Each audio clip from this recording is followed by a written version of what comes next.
É isso aí. Estou aqui na presença do meu grande amigo, Mestre Tabosa. Mais do que um amigo, é uma pessoa que eu posso dizer que aprendi muita coisa dentro da capoeira e dentro da vida, porque é uma das grandes representações da capoeira de Brasília.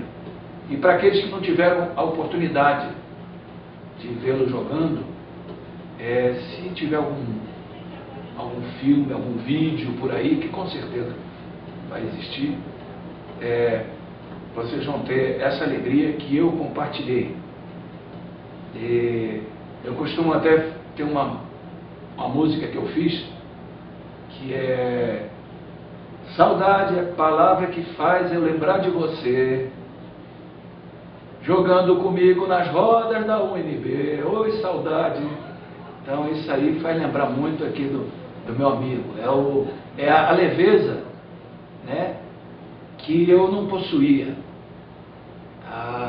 O viajar, o flutuar, que eu tinha que compensar com outro tipo de coisa. Eu vi que o meu tipo de jogo era um jogo mais para partir, inclusive até o corpo era mais biotipo. O biotipo era mais favorável a esse tipo de coisa. Mas nós temos um bocado de história para contar, e uma delas é o seguinte: o mestre Tabosa trouxe o mestre Rafael do Rio de Janeiro, e o mestre Rafael me convidou para participar do último Berimbau de Ouro. E nós fomos. E nessa ida, eu precisava de dinheiro para rachar a gasolina. Nós fomos num Fusquinha daqui de Brasília, 1.200, do Rubens, que era um camarada nosso, né, da capoeira, amigo nosso. E eu não conseguia, não tinha dinheiro. E o professor César, diretor do Elefante Branco, ele conseguiu esse dinheiro da Caixa Escolar. E eu precisava de 60 cruzeiros, acho que é assim. Ele me arrumou 100. Então foi uma pessoa inesquecível. Nós fomos para lá e fomos, durante o caminho, nem o Tabosa, nem o Rubens tinha carteira de motorista. E nós fomos abordados. Nem o Rubens, nem você. Não, nem eu, nem você. Eu não tinha mesmo. Nem eu. O Rubens era o único. O Rubens era o único, isso. O Rubens era o único que tinha carteira. E nós fomos abordados pela polícia, né? E nós precisamos nos defender dizendo que nós estávamos indo por um evento muito importante da capoeira, né? E o Tabosa foi conversar com o guarda. Eu fiquei dentro do carro, né, apavorado. E quando ele chegou lá, isso foi amanhecendo, o Tabosa, a primeira coisa que ele olhou dentro da Rádio Patrulha era um galo. Eu acho que era usado para acordar o cara, o despertador do guarda, né? E mais adiante, em Juiz de Fora, novamente uma blitz, e eu estava na direção. Estava na direção, eu na frente, acorda Rubens, o Rubens pulou para frente, e ficaram os três. Quando o guarda nos abordou, o guarda olhou e não falou nada não, mas será que ele nem desconfiou que estava muito apertado, três no Fusquinha na frente, Um banco de trás. e o carro veio zigue-zagueando, porque teve que fazer essa troca em movimento. Foi uma coisa que fez lembrar. Conta uma história aí, mestre.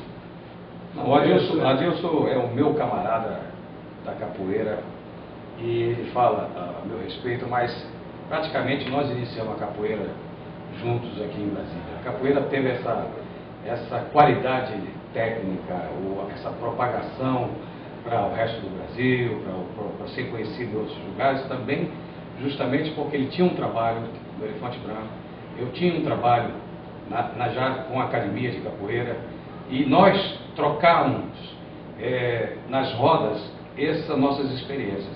Toda roda que tinha, nós tínhamos os nossos alunos se confrontando de forma positiva, né, saudável, mas sempre era um confronto, sempre era uma forma de a gente até mesmo analisarmos em que nível estava cada um deles, né?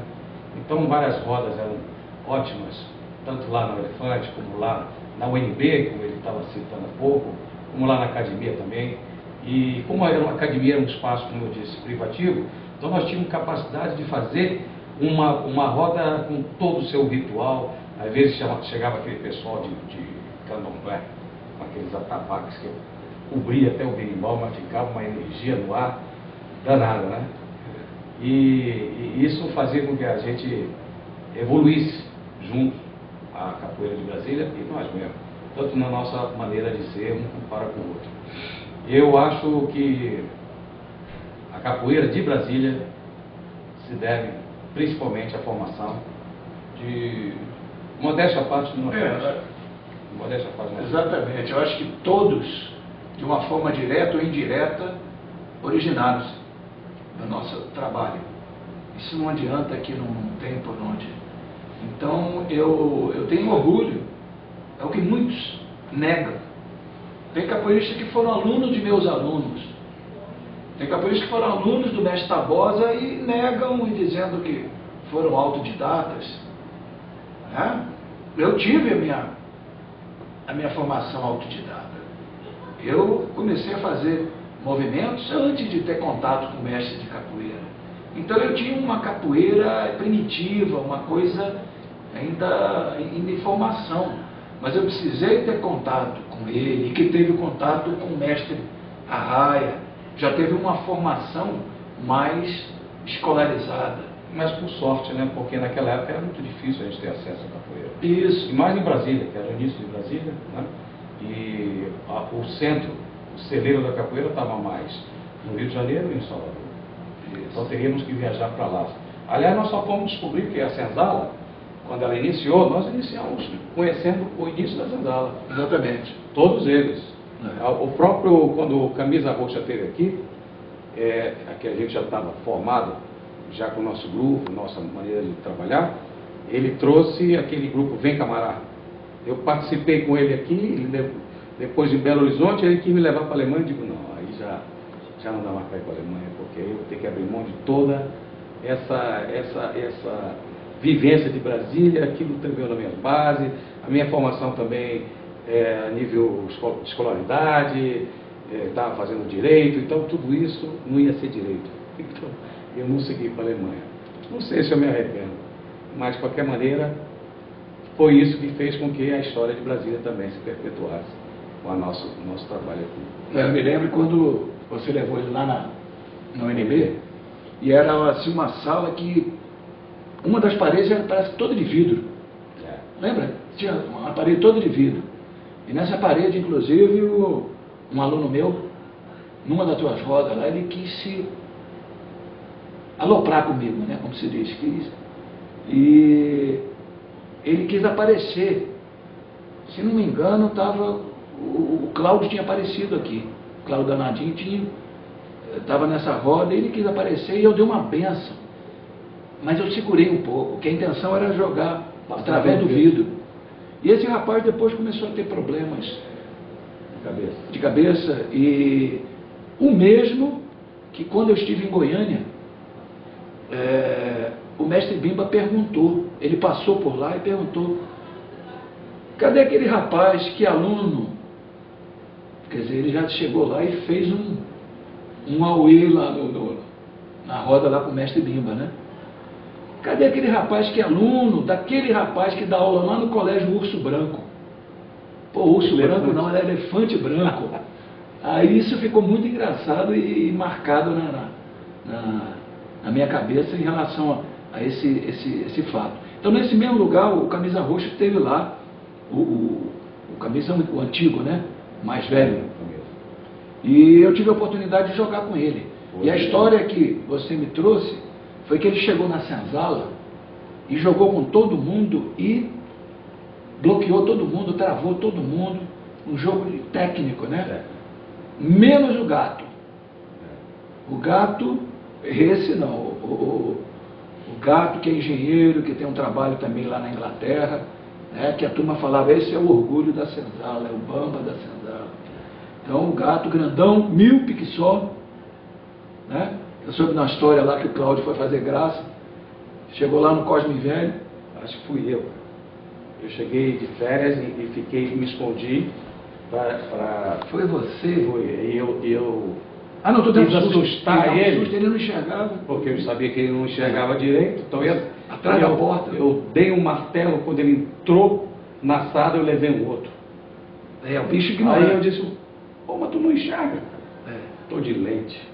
Ele estava de lente de contato. E numa das rodas que tinha lá no Cosme Velho, no final de semana, né? Reunia as namoradinhas e tudo, né? E a senzala era uma senzala mesmo. Né? A senzala era o local onde os escravos ficavam. E do lado tinha, inclusive, local para você amarrar os cavalos. Aquele negócio trabalhado de ferro para você amarrar os cavalos. E aquele lugar onde se treinava realmente era uma senzala. E de certa feita, numa roda daquelas, tinha um bêbado fazendo graça e tinha uma janelona grande. E fazendo graça e xingando do lado de lá, e o gato deu um martelo por cima e acertou a cabeça do bêbado lá. Rapaz, eu guardei aquilo e falei, caramba, o bicho era muito bruto, muito bruto. E no Berimbau de Ouro eu cheguei atrasado. No último Berimbau de Ouro, lá na Feira da Providência, na beira da Lagoa Rodrigues de Freitas, isso em 69, eu vim do subúrbio visitando a minha irmã de Marechal Hermes, imagina, de trem. Eu cheguei lá atrasado, falei, onde é lá, daqui a pouco o barulho do berimbau, falei, é lá. Quando abri, rapaz, aquela turma toda de Abadá Listrado, rapaz, uma energia louca, uma alegria imensa de estar presente ali, né? E aí o mestre Rafael chegou e falou, pô, toma esse abadá, é o abadá do gato. Rapaz, eu botei, ele bateu aqui em cima. Uai, o cara era grande, era muito grande. Eu falei, não dá não. Aí ele me arrumou um outro abadá, um abadá branco. E ele ficou meio justinho, mas deu legal, era abadá dele. E aí me deu uma corda vermelha, eu fiquei, pô, mas essa corda é vermelha. Ele falou, não, aqui quem participa do Berimbau de Ouro só são professores. Então, eu te chamei, quem vai representar o Berimbau de Ouro é uma dupla de aluno, que não era aluno, droga nenhuma. Era o falecido Mosquito e o Borracha, que nesse ano representaram, né? E aí eu passei a utilizar a graduação da senzala. Depois, a gente se afastou porque a gente teve o nosso trabalho aqui, e nós precisamos, quase não tínhamos contato, nem facilidade financeira de estar indo ao Rio constante, mas nós temos um grande orgulho de ter participado do grupo Senzala, né? Um orgulho muito grande. Agora, falar em bêbado, só para registrar esse finalzinho, lembra aquela vez no Voltinho da Ribeira, que a gente bebeu uma coisa a mais, um branquinho a mais, e aí você resolveu fazer uma colelê comigo, e era um circo tão pequeno dentro de uma sala, que quando eu dei a primeira paulada no maculelê, o Adilson foi para trás, caiu, perdendo equilíbrio, ficou no chão e eu só pude chamar, você bebeu Jurema, você se embriagou, lembra? Mas não foi pior do que uma apresentação que nós fizemos na mansão Heloísa de Medeiros. E essa, vamos apresentar sequência do Mestre Bimba. Aí tudo bem. Aí eu comecei a gingar na frente da bola. E aí, daqui a pouco, os dois caem de cocorinha, porque ninguém disse quem é que ia atacar. Aí nós disfarçamos, que o pessoal não sabia muito bem o que se tratava mesmo, mas a coisa foi motivo de risada, né? Esse é outro fato interessante. Registrado para o Capoeira Viva. É isso aí.